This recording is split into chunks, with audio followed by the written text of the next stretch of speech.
This is Radar for On the Radar Entertainment Blog, coming to you with another edition of Movie Reviews and Observations number 161. Little jam-packed weekend with moving out and packing up stuff, all of that. So did not get a chance to watch the usual 7. The first movie I watched was Liam Neeson's Blacklight. And if you remember our last video, I watched that movie Memory and said it was one of the worst Liam Neeson movies. But Liam Neeson movies aren't bad, so even the worst one is not really bad, but it was a little bit too drawn out and boring, almost 2 hours long.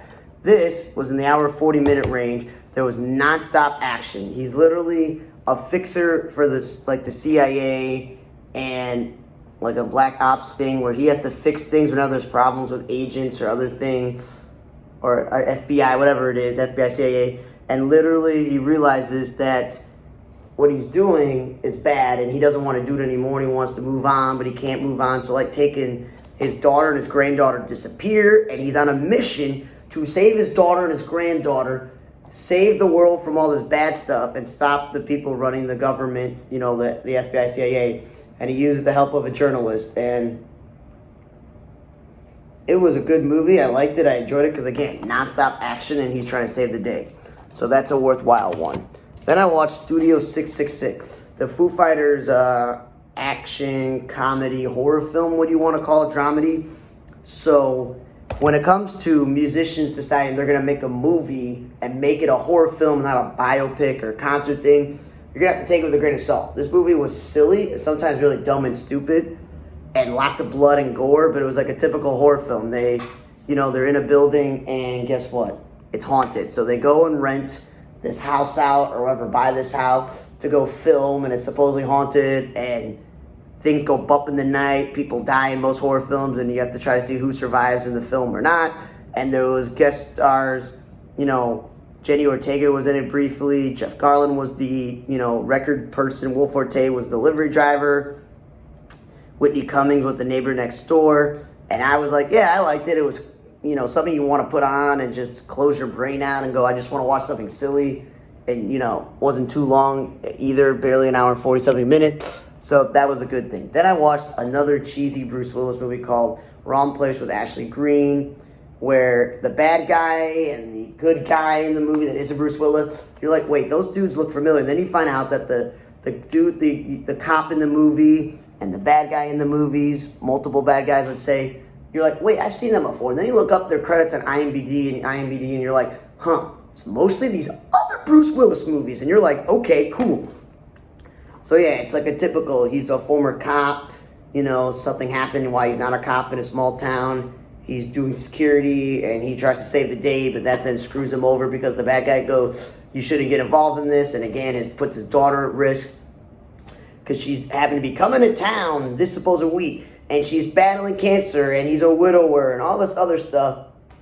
And my roommate and I were like, some of the acting was bad, some of the script writing was bad. So we're like, maybe he's giving chances to these actors and screenwriters and directors and producers and cinematographers, and it's bad because a lot of shakiness and just bad action scenes. And you also want to see how often Bruce Willis is actually running up, standing up, fighting, and shooting a gun, because sometimes you can zoom in on other parts of the body and it can be someone else. But again, like always, he saves the day, and pretty much everybody survives. Yay! But they then have to add that his daughter, despite battling cancer, she also has a girlfriend. And Bruce Willis never met the girlfriend, so he had to save her also.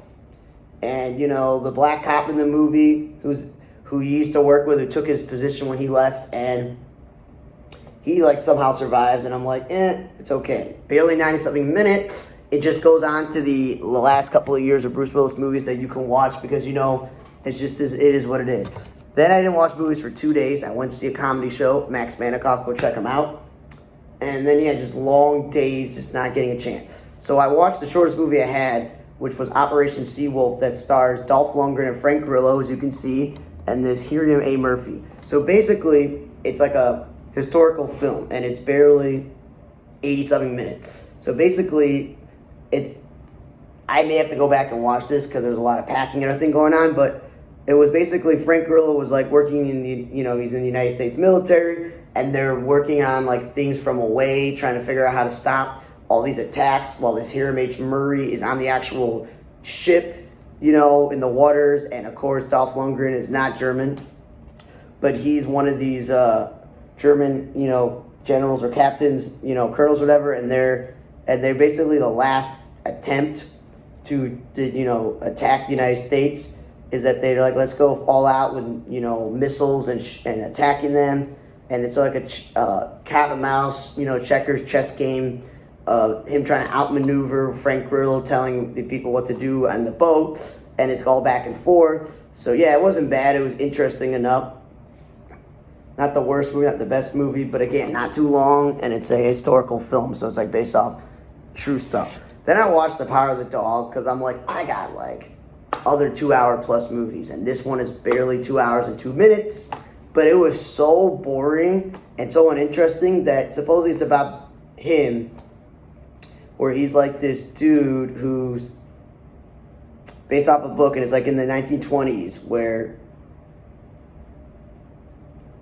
he's like the older brother of Jesse Plemons, and they have this, like, they've been working together doing these things, and it's confusing how they're related and what's always happened and where they come from.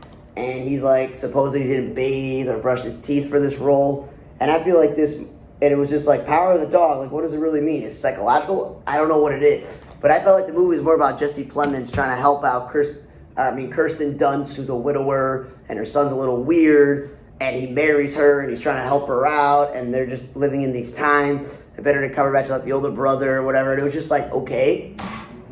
It was okay. It wasn't great. It wasn't horrible. It was just like, why would most people want to spend 2 hours plus to watch a movie where really it's about Jesse Plemons and Kirsten Dunst more than it's about,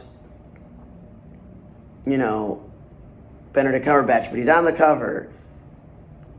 Yeah, and someone goes, this woman won Academy Award for her direction here. I'm like, this movie was okay. It's not the best Benedict Cumberbatch movie. I'll just say, don't waste your time watching this.